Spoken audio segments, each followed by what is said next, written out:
오늘 본문에 나오는 사람을 보겠습니다. 예수님이 주인공이시고요. 나사로의 이야기를 오늘 보는데, 부자의 상에서 떡고물을 주워 먹던 거지 나사로는 아닙니다. 이름이 같지만 다른 나사로이고, 이 나사로는 마르다, 마리아의 오빠입니다. 그리고 이 무리들을 따라온 유대인들이 있고, 그 유대인들 사이에는 특별한 어떤 이라고 하는 이들이 있습니다. 이 사람들이 누굴까? 오늘 살펴보겠습니다. 성경을 오늘 보면 예수님이 제일 먼저 만난 마르다라는 여자가 나옵니다. 이 마르다가 예수님을 딱 만난 순간 처음 했던 얘기가 있습니다. 사실 저는 이 고백이 믿음의 고백일까 아니면 투정일까 이렇게 생각도 해보았습니다. 만약 주님께서 우리와 함께 계셨다면 우리가 이런 고난을 받지 않았을 것입니다 라는 고백입니다. 여기는 믿음도 담겨져 있겠죠. 예수님이 우리와 늘 함께 계시면 우리가 어떠한 고난도 받지 않을 것이다 라는 그런 믿음 말입니다. 또 한편으로는 왜 주님이 우리와 함께 계시지 않았나요? 라는 투정으로도 보일 수는 있습니다. 어쨌든 예수님이 마르다를 만난 그 순간 마르다는 참으로 복잡한 심정이었을 것입니다.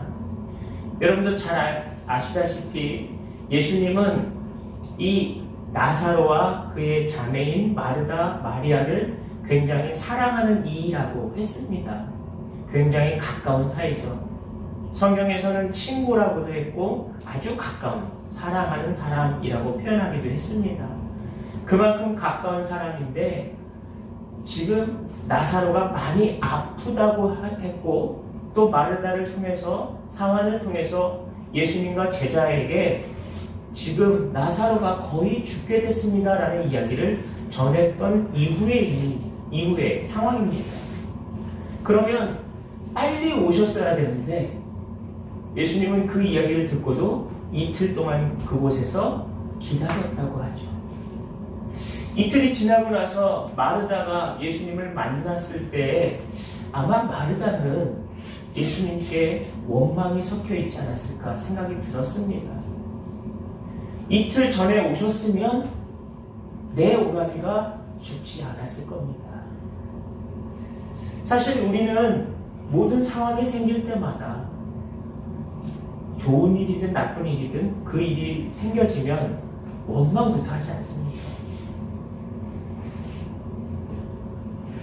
예수님께서 말씀하신 건 내 오라비가 잔다. 그리고 다시 살아난다. 라는 이야기를 하십니다. 믿으십니까? 사실은 마르다에 대해서는 여러분이 아시겠지만 무엇이든지 구하면 주실 줄 믿습니다 라고 고백한 것이 마르다입니다. 그러면 마르다는 마지막 날 때가 찼을 때 죽음으로 모든 사람이 끝났을 때 다시 살아난다는 사실을 마르다는 알고 있었다는 것입니다. 우리도 죽음이 임박하고 또 실제적으로 죽음의 시대, 심판의 날이 오면 다 죽지만 믿음이 있는 자는 다시 살아난다는 것을 알지 않습니까? 그런데 주님이 좀 더 강하게 말씀하시는 것은 네가 안다라고 얘기하는 것보다 더 중요하다는 것을 이야기하고 계신 것 같습니다. 우리가 성경을 안다라고 말했지만 주님은 분명히 우리에게 요구하고 계신 것이 있다는 사실입니다. 마르다는 달려옵니다. 그리고 장례식장에 다시 와서 마리아를 부릅니다. 예수님이 너를 찾아. 마리아가 예수님에게 달려오죠. 마리아가 달려와서 예수님을 만났을 때 제일 먼저 했던 게 무엇이었나요? 예수님의 발 앞에 엎드립니다. 여러분 이 마리아가 누군지 기억나십니까? 내게 있는 향유옥화 주께 가져와. 그 발 아래 엎드려 향유를 깨뜨린 바로 그 여인이 바로 이 마리아입니다. 자신에게 있는 가장 고귀하고 가장 소중한 전 재산을 들어서 예수님께 옥합을 깨뜨렸던, 기름을 발랐던 바로 그 여인입니다. 자신의 소중한 가장 좋은 머릿결로 예수의 발을 닦았던 그 여인이 바로 이 마리아입니다. 이 마리아가 예수님 앞에 엎드립니다. 그리고 마르다와 똑같이 행동하는 것처럼 보입니다. 주님이 여기 계셨으면 내 오라비가 죽지 않았을 것입니다. 마리아의 이 말에 예수님 참 마음이 안타까워 하셨습니다. 불쌍히 여겼다라고 하지요.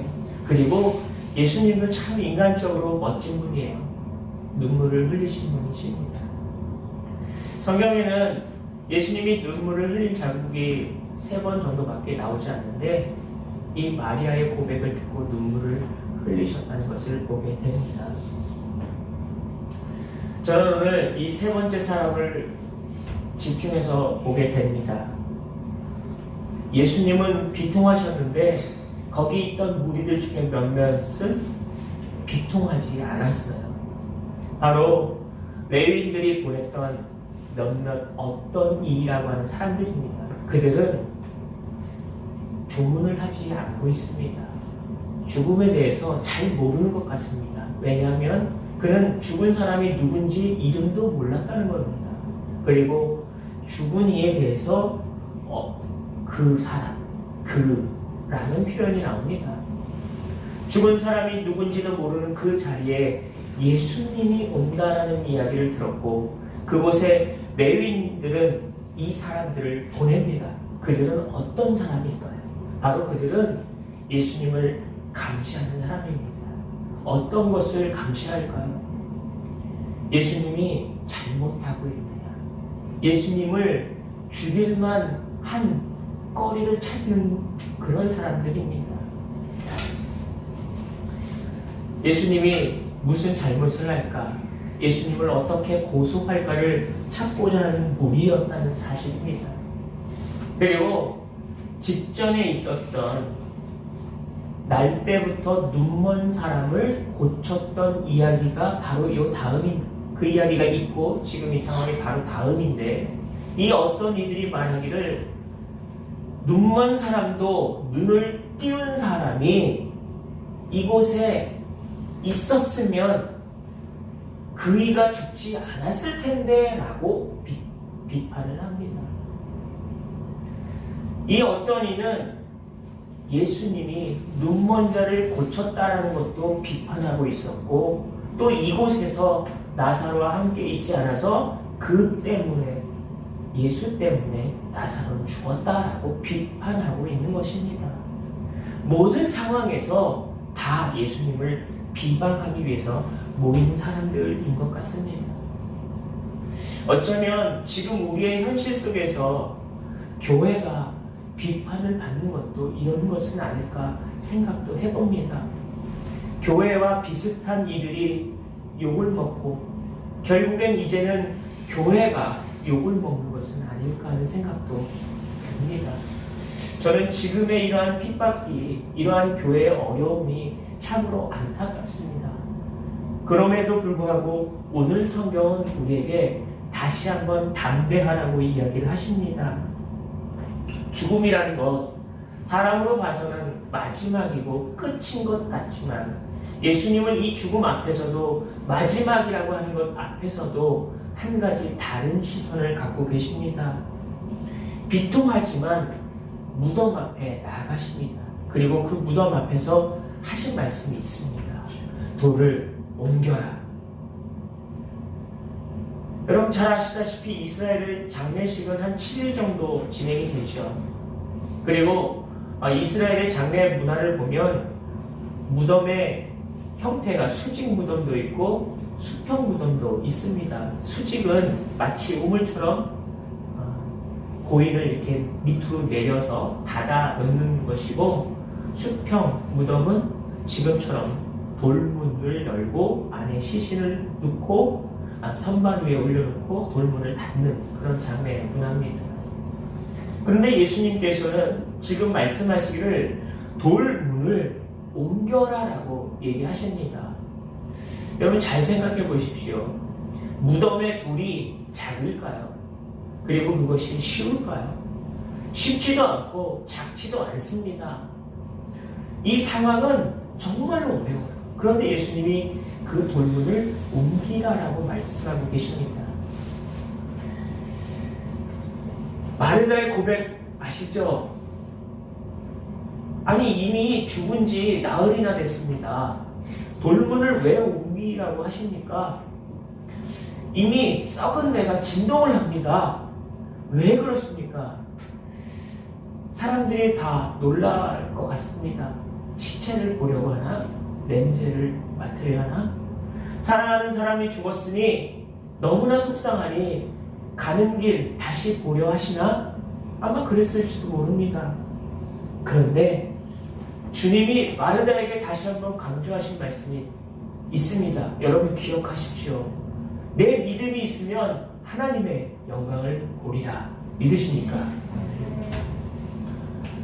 사실 마르다는 죽음을 알고 마지막 날에 부활한다는 사실도 알고 있습니다. 안다라고 하는 것은 지식적으로 다 알고 있다는 뜻입니다. 그리고 마르다는 심지어 주님이 다 하실 것이라는 믿음도 있던 사람입니다. 그런데 예수님께서 돌문을 옮기라고 하셨던 그때 아니 어찌 그러십니까? 여러분 안다 하고 믿음의 행동은 다르다는 것을 우리는 다시 한번 깨달아야 합니다. 지금 교회 나오지 못한다고 해도 여러분이 있는 자리에서 예배하지 않는 자가 된다면 우리는 믿음이 없는 자가 됩니다. 우리가 있는 자리에서 믿음을 갖고 기도하는 자리가 되게 하시기를 축복합니다.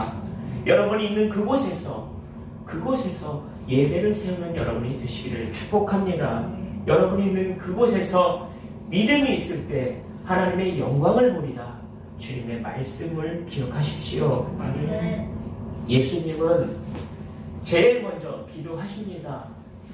아버지여 내 말을 들으신 것을 감사하나이다. 예수님은 하나님께 기도부터 하셨습니다. 그리고 내가 하는 이것이 이 사람들에게 믿음이 있도록 하기 위함이다라는 고백도 하십니다. 생각해보니 마르다가 사람을 빨리 보내서 나사로가 다 죽게 됐으니 빨리 오십시오 라고 했을 때 예수님이 이틀 동안 안 오셨던 것을 떠올려 봅니다. 우리는 원망거리를 찾지 않았습니까? 우리는 상황 속에서 답답함을 발견하지 않습니까? 그러나 예수님은 우리를 끊임없이 지켜보고 계시고 주님의 때를 기다리셨음을 우리는 알아야 할 것입니다. 돌을 옮기라. 이 말은 우리가 생각하고 있는 우리가 지식적으로 안다라고 했던 모든 상황, 현실 속에 절망했던 믿음에 대한 장애물을 옮기라라고 하시는 말씀을 기억하십시다. 왜 교회 못 오면 믿음이 줄어듭니까? 왜 우리가 교회에 모이지 못한다면 교회가 쓰러집니까? 우리가 있는 모든 장소에서 주님을 바라보는 여러분 되시기를 축복합니다. 모든 장애물, 모든 돌은 옮겨졌음을 선포하십시다.